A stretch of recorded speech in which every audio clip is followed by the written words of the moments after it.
Very, very kind introduction. Friends, I have to say it's great to be back here once again in British Columbia and once again at the St. Germain branch. I don't think we really know how to thank Jerry and Margaret properly. On top of all they've done for our party year after year, they opened this beautiful home to us, one of the most picturesque places we could be in the entire country. It's a real treat. We appreciate all that you do. I have to say this, not just we appreciate all that Jerry and Margaret have done, but you know, they've done this, as Jerry said, over 25 years. And as we were just talking, a lot of ups and downs over those 25 years. But you know, it was a little over a decade ago. Jerry sat down with me in Calgary, and then we sat down a couple of times after that and talked about getting these parties together and going on and forming the government. And today we have it, a national majority Conservative government.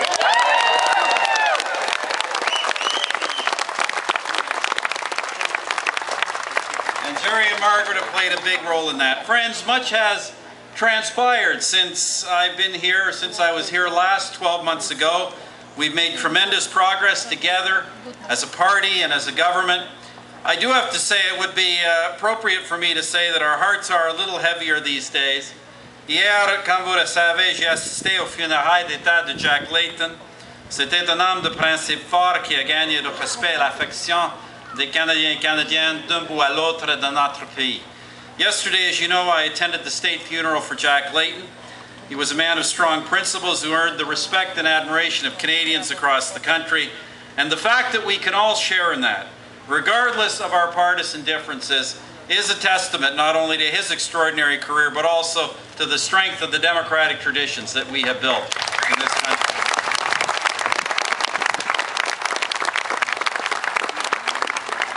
Sadly, friends, Canada had another reason to mourn last week. As some of you may know, I was up north. I visited Resolute Bay, the site of that tragic plane crash a week ago Saturday. In doing so, I saw once again the expertise and dedication of our men and women in uniform, especially our Canadian Armed Forces, who rescued 3 survivors. Of course, we've also, as you know, been witnessing their valiant efforts come to fruition in Libya, and I know you'll all agree our Canadian Armed Forces are our best, our bravest. They deserve our thanks and support, and they make us proud to be Canadian.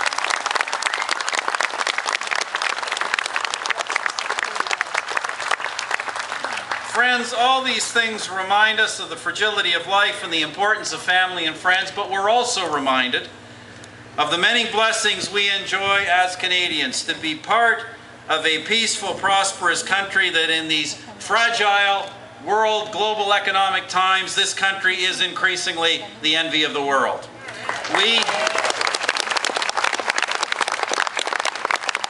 have much to be grateful for as Canadians, as Conservatives, and so I think it's important to take some time to say thank you. And that's another reason I wanted to be here today, because you too are deserving of special thanks. First off, just to pull out a couple of people here in addition to Jerry and Margaret, let's hear it for all of our outstanding Conservative MPs and Senators from the great province of British Columbia. Wave your hands. Make yourselves seen there.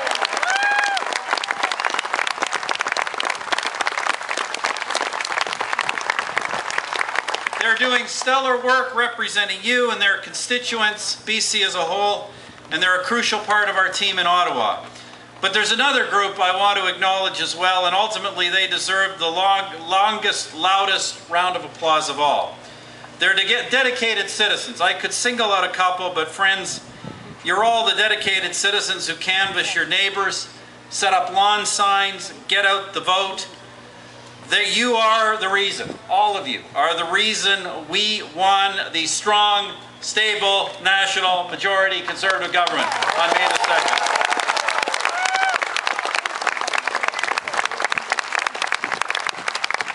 So you deserve that round of applause. You know, friends, I could survey, starting with my meetings with Jerry, I could survey the milestones in our journey as Conservatives over the past decade. But you gathered here know the story firsthand, because every single one of those milestones was reached primarily because of you and Canadians like you right across this great country.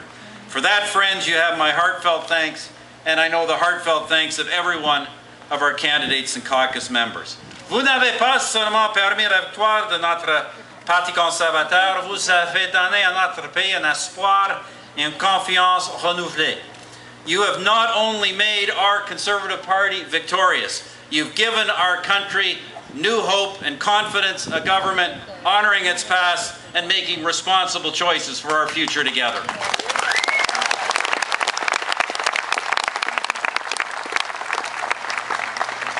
But friends, you know full well as we look around the country and we look around the world that we have a lot of work left to do. During the campaign, I promised that if re-elected, we would hit the ground running. And we delivered on that promise. We brought the House back together quickly, I think one of the quickest in history. Nous avons respecté notre priorité absolue, adopté notre budget afin d'aider à avancer notre reprise économique. We followed through on our top priority to pass our budget and move our economic recovery forward. As a result, the next phase of Canada's Economic Action Plan, our low-tax plan for jobs and growth, is now well underway. It contains important measures to help seniors, students, new Canadians, older workers, businesses, and businesses trying to avoid layoffs. There's a hiring credit for small business, a tax incentive for manufacturers to create jobs now, new investments in innovation, training, and higher education, so we keep generating jobs in the future. The budget, by the way, also reaffirms our plan to eliminate the deficit, to protect Canada's strong fiscal position, and help ensure long-term economic growth, and it maintains all of these commitments to achieve all of these goals without raising your taxes.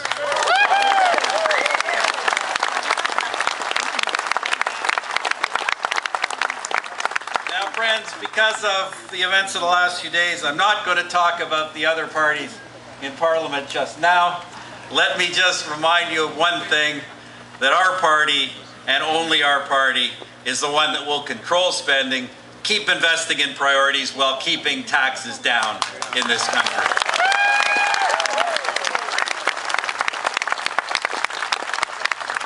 Now, as you know, I've been doing some other things to help ensure long-term growth. We've all been hard at work this summer, continuing to open new markets for Canadian business. My trip to Latin America was very busy and productive. It's the latest step in our plan to broaden access to markets around the world and to attract investment to Canada and create jobs for Canadians. Et en prévision de l'automne et de l'avenir, nous poursuivrons notre travail visant à renforcer l'économie et continuerons de respecter nos engagements électoraux. Looking ahead to the fall and beyond, we will keep working on the economy and we will keep fulfilling our campaign promises. For instance, we will, as we said, bundle our long-delayed law and order bills, and within 100 sitting days of this Parliament, we will pass them into law.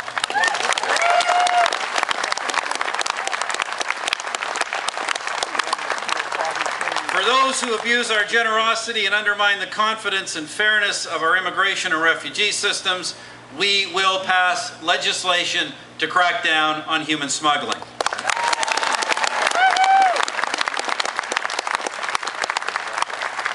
And at long last, friends, we will proceed and we will abolish the wasteful and ineffective long gun registry.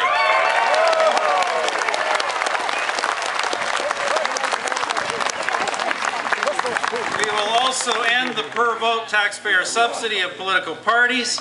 We'll keep fighting to reform the Senate, and we will restore fair representation in the House of Commons for Canada's fast-growing provinces, including British Columbia.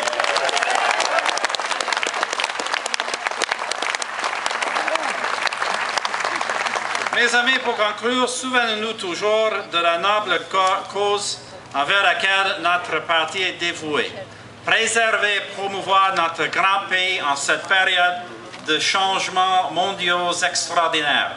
Friends, in closing, let us remember, let us never forget, the great purpose to which our party is dedicated, to preserve and promote our country and its interests in a time of extraordinary global change. Always remember, friends, people didn't elect our party for slogans that sound good. They elect Conservatives because they want real results for working Canadian families. We will work hard. We will fulfill the clear, strong mandate given to us by our fellow citizens, and we will continue to earn their trust.